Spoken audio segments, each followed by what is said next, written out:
following is a presentation of Main Street Media, your source for news, sports, and information on Main Street in Middle Tennessee.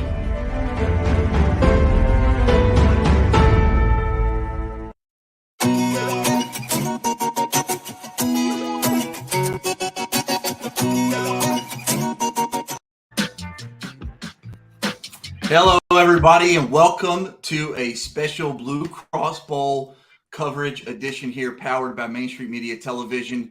We, of course, are sponsored by our good friends over at the Tennessee Highway Safety Office, where fans don't let fans drive drunk. We also want to say thank you to Donnelly, Timmons, Custom Home Builders. Visit them at DonnellyTimmons.com for all your custom home building needs. Okay.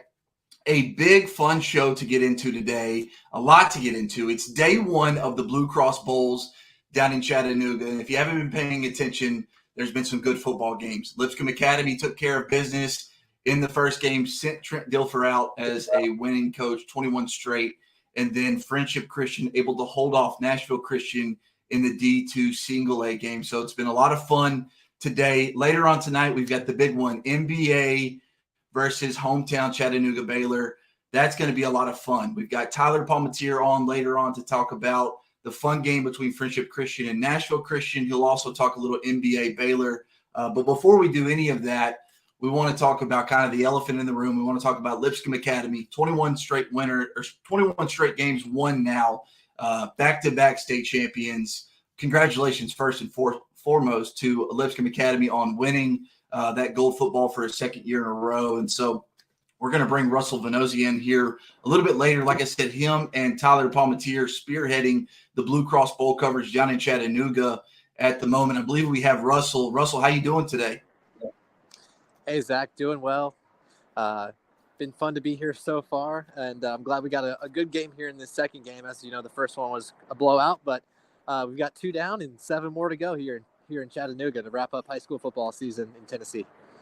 It's gonna be a long weekend, isn't it? 7 games. That's a heck of a lot of writing that's going to take place. So where can folks see everything that they need to see from this weekend? Yeah, so if you're a fan of any of these teams around here in Middle Tennessee, or you're just interested to maybe your team's out and you're just interested to know what's happening, be sure to check out mainstreetpreps.com throughout the weekend. We'll have you covered there with stories and photo galleries and everything else.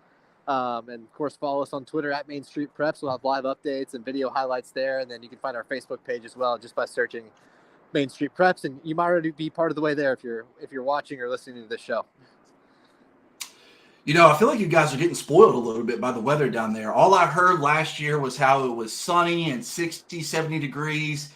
Today, sunny out. I mean, Chattanooga's really putting its best foot forward, isn't it? Yeah. Oh, the sun was great. It is definitely cold though, and maybe like you said, we're spoiled from last year because it was like 70 degrees and just perfect last year. And I'm coming off of being sick as well, so spending any amount of the time in the cold feels a little worse for me. So I'm probably just complaining here, but no, this is way better than it certainly could be on December 1st. You know, this is the time of year we get a lot of dreary days, a lot of rain, a lot of cold. So no, great weather today, and hopefully that can continue through the weekend. Russell, we're looking at your story that you put up today about Hank Brown, Junior Sherrill leading Lipscomb Academy in the Blue Cross Bowl route. I mean, I watched it on TV. You were there in person. It never looked close. What did it look like to you up close and personal? Yeah, that's a good 1-sentence assessment of the game, that it was never close. There was that moment, I guess, where maybe CPA had a little bit of life. They put together a drive. I think there was about 8 minutes left in the second quarter, and Braden Streeter threw a ball up on 4th down to London Humphreys, and he came down with a catch in the end zone, but he landed on the white, and he was out of bounds. So that was really CPA's chance to cut it, I think, to 14-7, and they weren't able to do it. So after that, you know, Lipscomb pretty much just rolled the rest of the way. I think CPA finished with 80 yards of total offense, and that's just not going to get it done against a team like Lipscomb, or really any team at all. So yeah, just a tough day overall for CPA, and but Lipscomb played great. You have to tip your cap to them.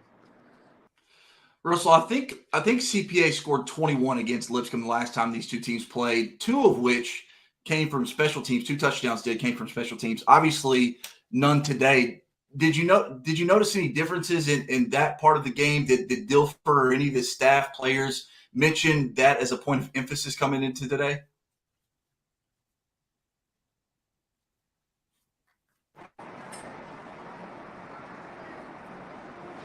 We lost him for a second, Russell, but I'm back. There's Russell, you there? Hey guys, I think I lost you there for a second. You got me now? we got you, Russell. All right, sorry about that. Anyways, yeah. What else do you want to know about the Lipscomb game? Yeah, my question was, the last time these two teams played, CPA scored 21 points, 14 of which came on special teams touchdowns. Obviously, they don't get any today. When you spoke to Dilfer, when you spoke to the staff, these players after the game, did they mention that as an area of emphasis coming into today? I didn't hear that specifically mentioned. I'm sure it was an emphasis, though. And, it's kind of a funny story of what happened in that game with the two kickoff returns by London Humphreys, of course, went for touchdowns. And that really gave CPA some great life there in that first meeting with Lipscomb. And it turned out after the game, I found out that Lipscomb's kicker was injured. And so they used a backup kicker, Hunter High, and he at the time was not fully cleared for contact because he had a shoulder injury from a few weeks prior. So he actually had to kick the ball off and then run straight off the field. He was not allowed to engage in any kind of contact. So they were actually had one less man out there, and I think that kind of maybe discombobulated their special teams coverage unit, and London Humphreys took full advantage for those two touchdowns. So kind of a fluky thing. Hunter is fine now, and he's able to play, and he was their kicker today. So, and they also did not kick to London Humphreys. I think they learned their lesson. That was pretty clear. They did not want him to burn them. Interesting to know. I didn't know that. And I mean, it kind of explains maybe that first go around. And listen, if Hunter is able to run down and make a tackle, he's a Division I baseball talent. He's probably going to be able to help out on special teams. Anyways, Russell, we move forward. Junior Sherrill, he was magnificent today. I believe he had 4 touchdowns going to Vanderbilt next year. What are Commodore fans getting out of Junior Sherrill from Lipscomb Academy? Yeah, I was going to say for our overlap audience here that roots for Vanderbilt football and watches high school football in Middle Tennessee, I mean, this is an absolute steal of a recruit. I'm not sure how Junior Sherrill slipped through the cracks a little bit. I think somebody has referenced before that his straight line speed is not the quickest, but in games he's great, and it shows on the field. I mean, he had 4 touchdowns today. Lipscomb just couldn't really catch him. He was a weapon out of the backfield. He was able to lower his shoulder for extra yards.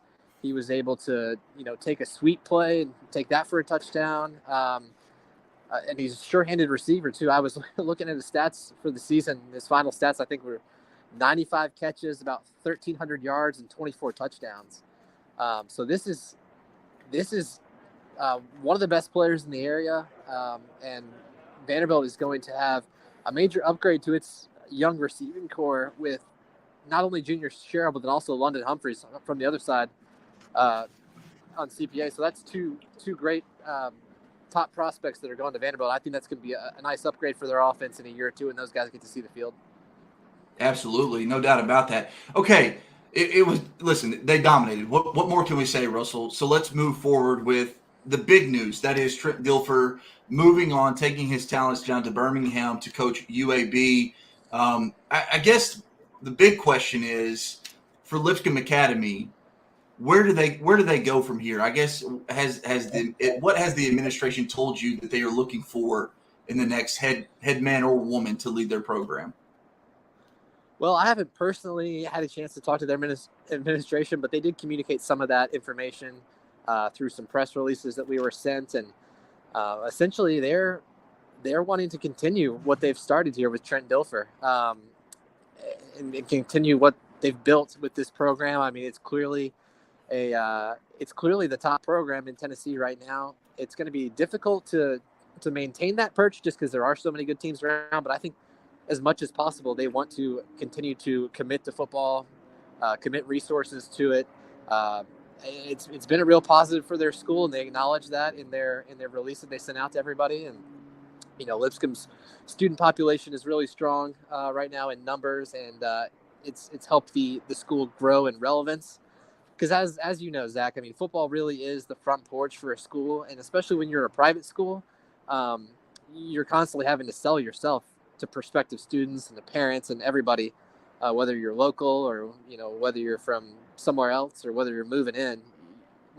When you seek out a school to attend, um, especially if you're sports minded, I mean, football is one of the first things that you might notice that school for. So for Lipscomb to have its name in the national headlines and even just in the local headlines as a football power, I think has been beneficial for them and something that they really enjoy. So as far as the new coach, no idea who it'll be at this point. I expect that they're going to conduct a pretty exhaustive search because they're going to be able to get some really attractive candidates, I think, for that job. And so they're going to take their time with it. But I would say whoever comes in next is probably going to be a pretty hardcore, probably not as hardcore as Dilfer, just because you're not going to find that very often. But I think it's going to be somebody that's committed to continuing the winning tradition they've got here, and somebody that can keep that program up as one of the top in the state and maybe one of the top in the country. I think a lot of people would say that if Dilfer would have came back next year when they made the move to 3A, they would be right up there with the favorites to win the league. Now that Dilfer isn't there, are they still up there as the favorites? Can they still compete with the big boys? What's kind of your thoughts on them moving forward into the toughest classification in all of Tennessee high school football? Yeah, it's really interesting timing there, Zach. I mean, hard to say. It's really hard to say that they'd be the favorite, especially with how much turnover they're going to have. Of course, their quarterback, Hank Brown, graduating, junior Cheryl graduating. But whoever they get as the new coach, obviously will be a big part of that. But then even with all the personnel losses they have, I mean, you look at their roster and they're still going to have the number one recruit in the state for the 2024 class, and that's linebacker Edwin Spillman, who causes all kinds of chaos there as on the defensive side. And then you've still got a number of talented players. I like their young running backs that they have. Drew Patterson today scored a couple of touchdowns. And they've also got Micah Burton, who I believe is more of the pass-catching tailback. And both those guys showed some promise this year. And they've already got a quarterback in their roster whose name escapes me that's getting some recruiting attention as well. I believe he's a sophomore, might be a junior, but he, I think, is going to slot in as the starting quarterback next year as long as he sticks around. And so they've got some things to work with there. It's definitely a matter of, I guess, how quickly the new coach comes in and is able to keep up kind of the talent level, and then also just the teams around them too. Because you've got Brentwood Academy, I think, is on the rise with their quarterback George McIntyre, and they're also going to be hiring a new coach. NBA, of course, plays for a state title tonight. Innsworth is a factor every year. And then you look at some of the other areas of the state. You've got McCallie, Baylor. Knoxville Catholic is looking for a coach. I mean, there's just a lot of strong programs and a lot of strong programs that are kind of in a flux right now. So we'll see how that shakes out, but I would expect Lipscomb can be certainly competitive, if not towards the top of that league next year, depending on how all this shakes out. Russell, on the flip side of the coin, AA, the region, or the classification that they leave, they add Pope Prep, lose Lipscomb Academy. All that's to say is this CPA team, they were 8-5 coming into this game. A lot of people thought this may be a throwaway year. I don't think at CPA they have throwaway years. I think they proved that today. So going into next year, what did you learn about them today? And do you feel like they're the favorite going into next season in Class AA? Well, I didn't learn much about them today, but I think just this postseason we learned.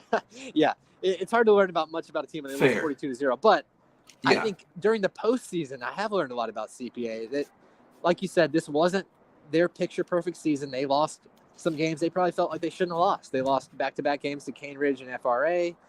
They struggled at different points in the season, kind of solidifying the quarterback position, had some injuries there. It was just really an up-and-down, uncharacteristic season for CPA. But all that said, they salvaged it at the end. They finished strong. They shut out Davidson Academy, I believe 41-0 to close the regular season. And Davidson Academy was not a bad team at all this year. I was kind of surprised at how lopsided that game was. And then they rolled right through the playoffs, starting with Boyd Buchanan and Gary Rankin. That was a great win. And then they go to Lausanne and defeat them and hold Brock Glenn, who was then committed to Ohio State. I believe he's now at Florida State. Commitment, but they held that quarterback in check, and then they went to Chattanooga Christian and got the win there. So Yeah, I think CPA, while they're not thrilled about today's result, I think they can kind of breathe a sigh of relief now that Lipscomb is going to be gone out of their division. And I think, like you said, they are probably the front runner, kind of until proven otherwise for that league next year. And I really like the swap between Lipscomb and Pope Prep, just kind of with the trajectory of those two programs right now. I think that's going to make for much more competitive Division II AA league next year. But I still, at this point, would slot CPA and probably Pope Prep right at the top of that kind of revamped league, if you had to ask me right now. Good stuff. One more thing before I let you go, just because we haven't asked you about it, and I'm going to. But Trent Dilfer, moving on to UAB now. You've I know you haven't been in that program every day or anything, but you've been around him enough to kind of get a gauge on what kind of coach he is, and so. Obviously, UAB believes in him. What have you seen from an outsider's point of view, his traits that may translate to the next level? Oh, yeah. I think I've been telling people, anybody that will listen the last couple of days, I really do think that Trent is built for the college game. He's built to be a higher level football coach, just with the intensity that he brings, to the weight room, to the field, to the practices. When he took the job at Lipscomb Academy, he told everybody, hey, I'm going to treat this as if it's a Power 5 college football program.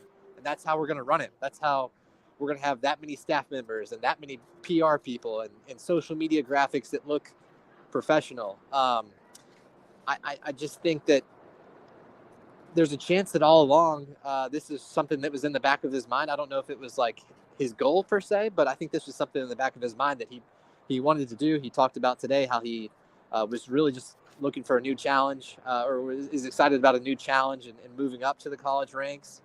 And I do think that his recruiting is going to be great for UAB, just because he's got such a vast network of football people that he knows from his time in the NFL, from his time on TV, from his time with Elite 11 coaching quarterbacks. If you're a quarterback out there, why wouldn't you want to go play for Coach Dilfer? I mean, he's developed and worked with some of the best quarterbacks out there right now. And both of his main quarterbacks that he had at Lipscomb Academy have achieved great heights, with Luther Richardson last year, leading them to a state championship and then signing with Cincinnati. And this year, Hank Brown doing the same thing. He's committed to Liberty. We'll see if that commitment stands. Of course, coaching change there could alter that. But so I think recruiting and just the ability, Dilfer's ability to sell a vision, and to raise money and all of that kind of stuff is going to be a great fit for the college game. And I really think the key for him is going to be hiring people around him that are experienced in the college football landscape, and probably coordinators that understand the game and what that level of play needs right now. But as far as him being the CEO type and the college game kind of demands, I think he's going to be a perfect fit for that. Russell, before we let you go, can I get a pick for NBA Baylor? Yeah. Oh, yeah. I made a pick for that game. And in fact, all of our picks are online at mainstreetpreps.com. I believe I have NBA winning this one, maybe by like a point or by a field goal. No, I think it's a field goal. 28-24, something like that. I'll have to double check, but I've got the NBA having the edge tonight. I think Marcel Reed finally gets a championship. This is going to be his third appearance. He made an appearance at the Blue Cross Bowl as a freshman, and then last year as a junior fell short both times. And I think the Big Red are going to find a way to get it done tonight and try to beat a really good Baylor team.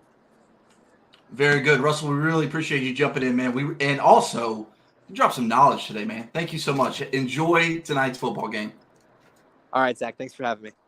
You bet. That was Main Street Preps editor Russell Venozzi talking about Trent Dilfer, Lipscomb Academy, everything that encompassed. Gave us a little pick on NBA Baylor.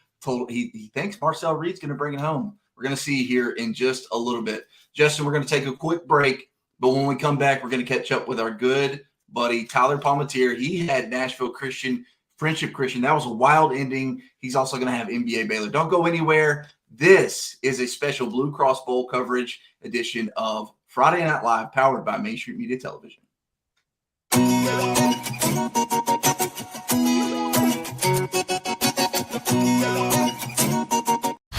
It was just a few drinks. I'm good. I thought it was good. After every game, we always have a few. It's no big deal. was no big deal. Hey, I can hold my liquor. I thought I could hold my liquor.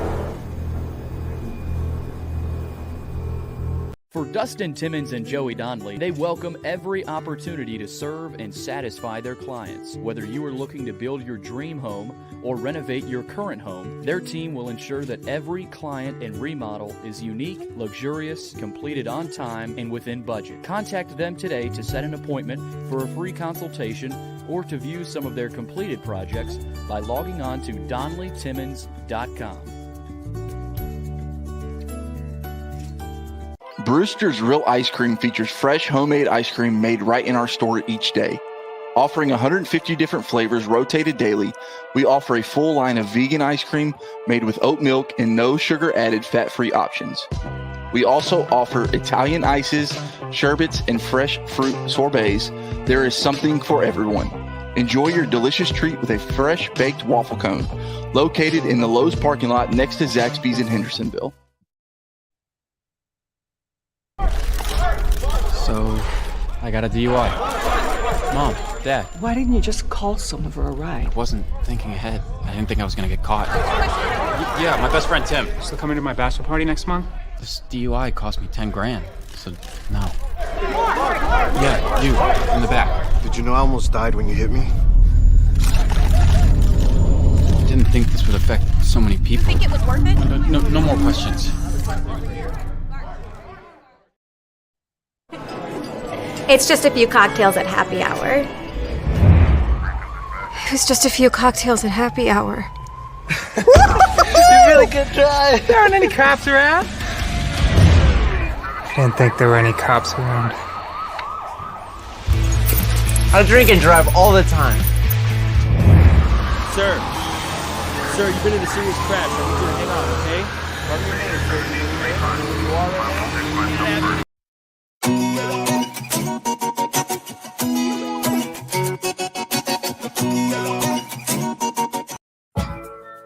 Welcome back to a special coverage edition of the Blue Cross Bowl Championships in Chattanooga this weekend on Main Street Media Television, powered, of course, by the Tennessee Highway Safety Office, where fans don't let fans drive drunk, and also our good friends over at Donnelly Timmons Custom Builders. Please visit DonnellyTimmons.com for all your custom home building needs.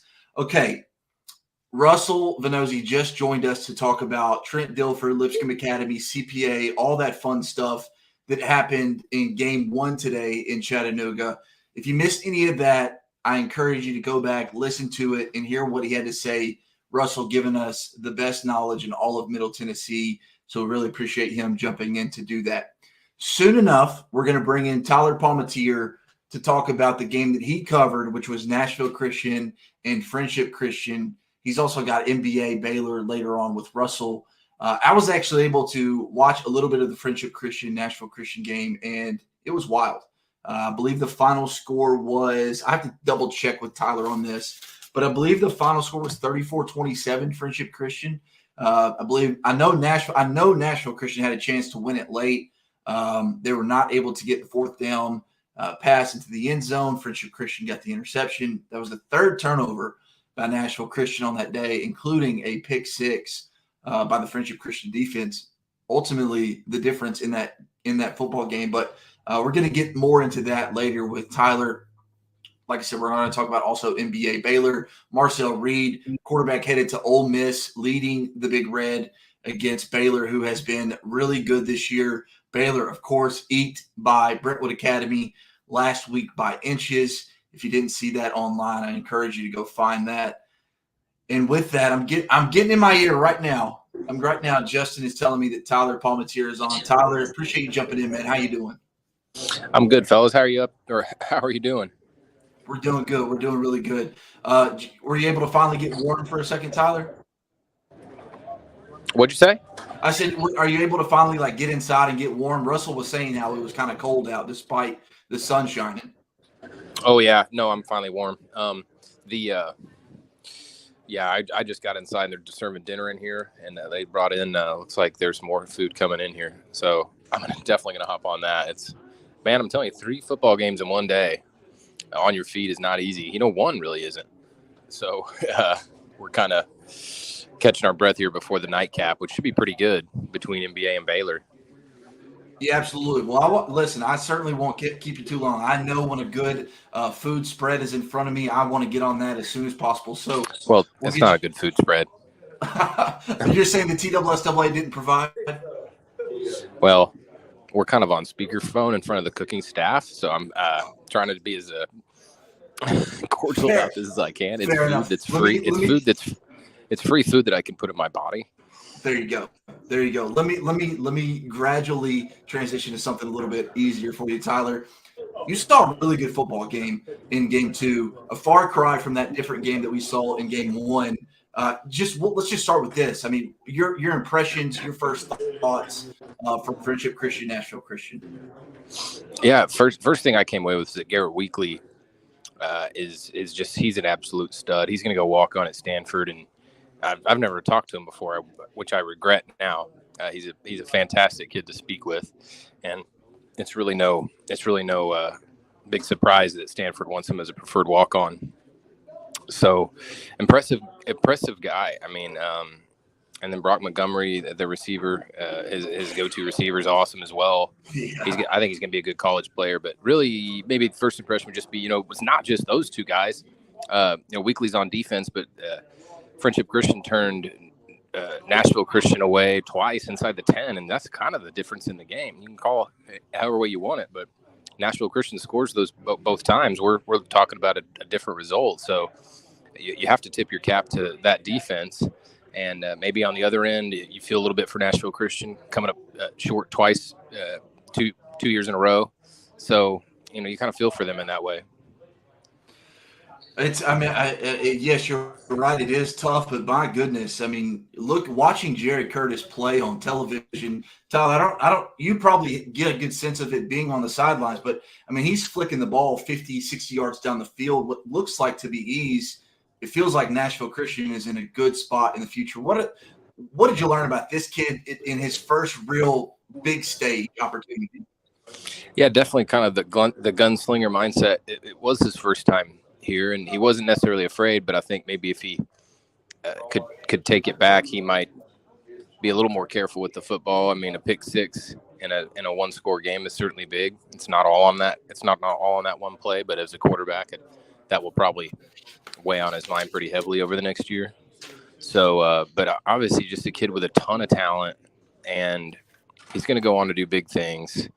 And I think if you've got a good quarterback at a school like that, there are going to be players who want to come play with him. So I believe Nashville Christian is going to be back so long as Jared Curtis is there, and they've got a good foundation below those guys too. So the outgoing players. So there's no reason to really fret. I don't think if you're the Eagles, but it's certainly tough to come up short 2 years in a row.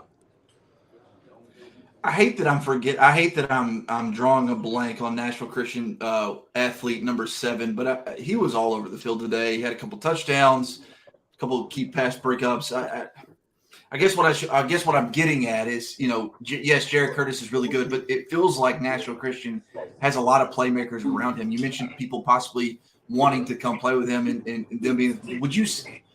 I'm getting jumbled over my words here, Tyler. Let me just jump straight to it. Is Nashville Christian the favorite in D2 Single A going into next season simply because being on the big stage at such an early point in his career, led by Jared Curtis?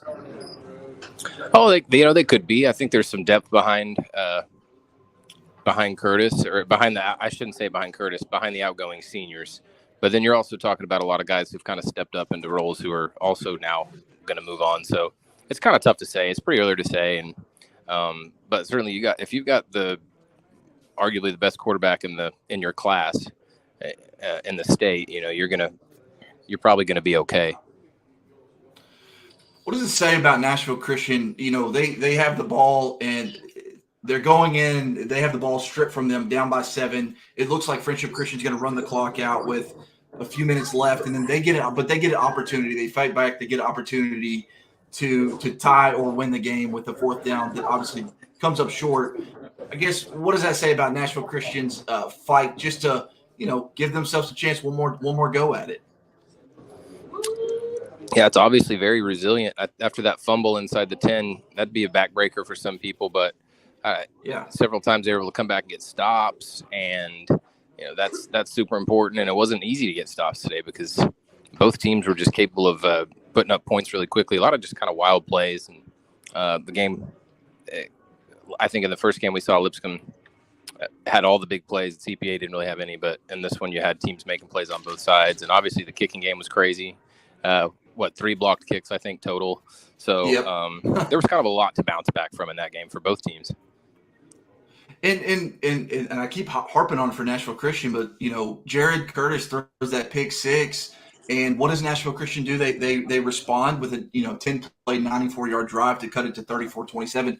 I guess I was really impressed with Nashville Christian today, and it just feels like this is a team that could lean on that D2 single A division for the next couple of years. And I guess what I was getting at was wondering if you had kind of that same feel, that same thought process too. But I don't really have a whole lot of thoughts on it at the moment. I mean, they could. I mean, they could. I think we're in a year too where a lot of kids move around, and Garrett Weekly moved over to Friendship Christian his junior year just last year. So it's just a tough prediction to make, I think, in December, but certainly they could. Let's move forward, Tyler, to the, not that either of these games were not premier games between the first two, but this really feels like premier matchup tonight between NBA and Baylor. NBA, of course, trying to cap off a magical season led by, of course, Marcel Reed. Baylor essentially playing a home game. What's your early thoughts, early impressions going into this matchup tonight? I think NBA's got a big challenge with Amari Jefferson and Whit Muschamp on the other side of this game. Muschamp, of course, the quarterback, and Will Muschamp's son, and Jefferson, his go-to receiver.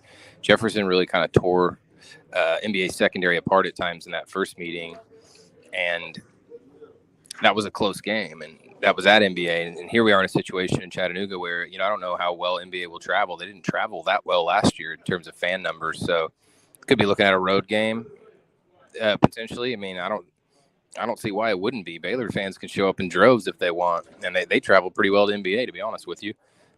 So that's a factor. I think you're also, I don't know. It's hard to just keep beating good teams. Of course, NBA did that against Macaulay, but you got to beat another one here twice. So it'll be interesting to see.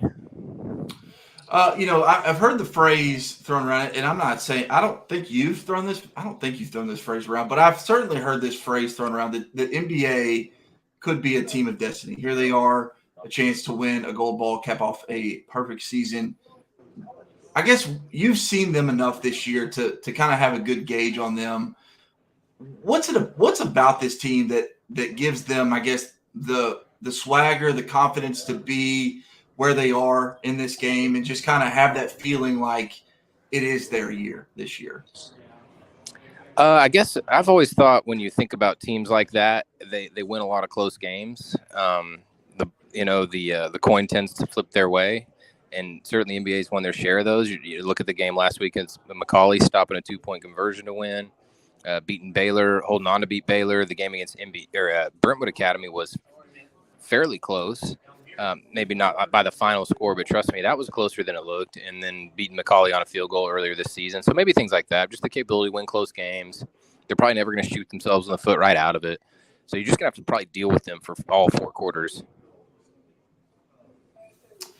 What do you expect? I asked Russell to give me a winner. Who do you think wins this game tonight, and I guess why? Yeah, no, I picked NBA. I like the overall experience maybe more than anything. It's a strong group of seniors, a large group, and then not just that, but a large group of juniors, which is kind of a coach's cliche. But by the end of the year, they're all kind of up a class. So I'd say you've got a bunch of juniors that are probably playing a little more like seniors at this point. So experience is big, I think, and sometimes I'm just kind of a guy. If somebody misses 10 3-pointers in a row, I don't necessarily think he's going to keep missing. I think eventually he's just going to hit one. The odds are with you that you're going to get one. NBA's come up short in the last couple of years and hasn't won one since 2014. Marcel Reed's lost in 2 state finals. I think they got the Macaulay monkey off their back, and I just kind of think it's going to happen. Now I think it could be close. I think we could have a really good ball game, but I'm kind of throwing my chips on NBA just because it's the team I've seen the most. Yeah, I mean, a smart man. We know about Marcel Reed, Tyler. Tell me somebody from NBA. Let's keep it here local in the mid-state. Who should we be keeping an eye out for NBA outside of maybe Marcel Reed? That's a good question. Well, I mean, you should probably just keep track of they don't have really any just dominant receivers. Who Reed throws to is one of his longtime friends, a fellow senior receiver named Claiborne Richards, and he doesn't look. You wouldn't even think he plays football if you saw him walking down the street. But he's really tough receiver. Catches a lot of ball. Catches pretty much everything that's his way, and the chemistry between those two is really good. I'd say at linebacker, Browning Trainer is certainly a big piece that keeps them going in that front seven. Also, Gabe Fisher up front, defensive lineman. He's going to make an impact. And then Eric George, son of Eddie George. He's also on the defensive line. He makes a big impact there too. I wish. I think it's Hunter Jeanson in the secondary. I think he might have 9 interceptions this year. They've gotten a lot of interceptions on defense. So there's some guys I'd probably point to. And then I guess we'll see Jonathan Moore at running back, how healthy he is. He didn't really run the ball that much in that McCauley game. So I kind of wondered if maybe he was a little dinged up. But I guess we'll see. Very good. Well, Tyler, listen, man, I know you got dinner in front of you. You've got kickoff here just shortly, so we're going to let you get out of here, man. We really appreciate you jumping in, man, and doing this last minute. Hope you have a good night and have fun watching tonight's game. Okay, appreciate you guys. Have a good one. You too, Tyler. That was Main Street Preps reporter Tyler Palmatier joining us to talk about Nashville Christian, Friendship Christian. Congratulations to Friendship Christian on winning the D2 Single A title. Congratulations to Lipscomb Academy for winning the D2 Double A title. Of course, the D2 3A title coming up here in 23 minutes. Tyler Palmatier, Russell Venozzi will have full coverage for you, mainstreetpreps.com. You can follow them on Twitter as well. I'll get their Twitter handles during the break. But when we come back, we, of course, are going to talk about the game that I will be in attendance for Saturday night, Beach High School versus Oakland High School for the Class 6A state title. Don't go anywhere. This is a special edition of Friday Night Live. This is Blue Cross Bowl coverage powered by the Tennessee Highway Safety Office in Donnelly, Timmons, Custom Home Builders. So,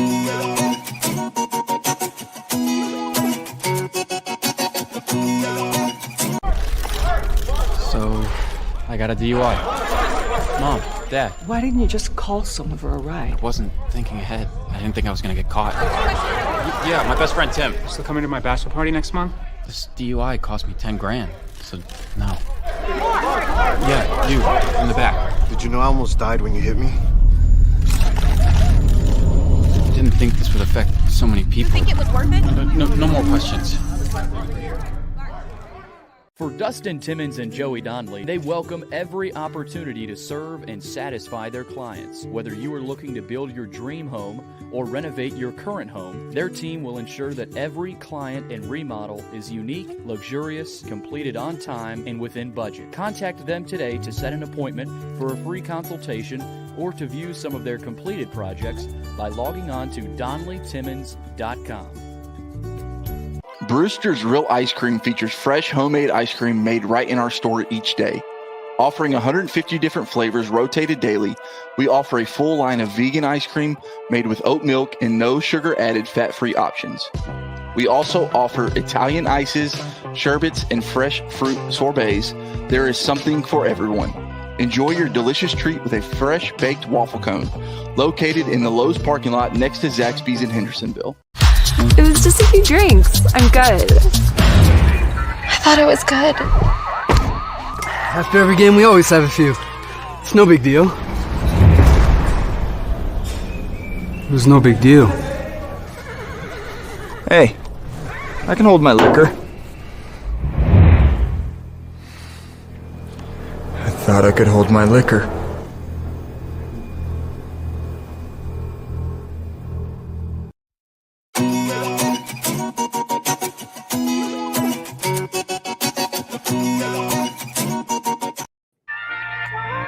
And we are back just like that. Special Blue Cross Bowl coverage edition right here on Main Street Media Television, powered by the Tennessee Highway Safety Office, where fans don't let fans drive drunk. Of course, want to thank our good friends over at Donnelly, Timmons Custom Home Builders.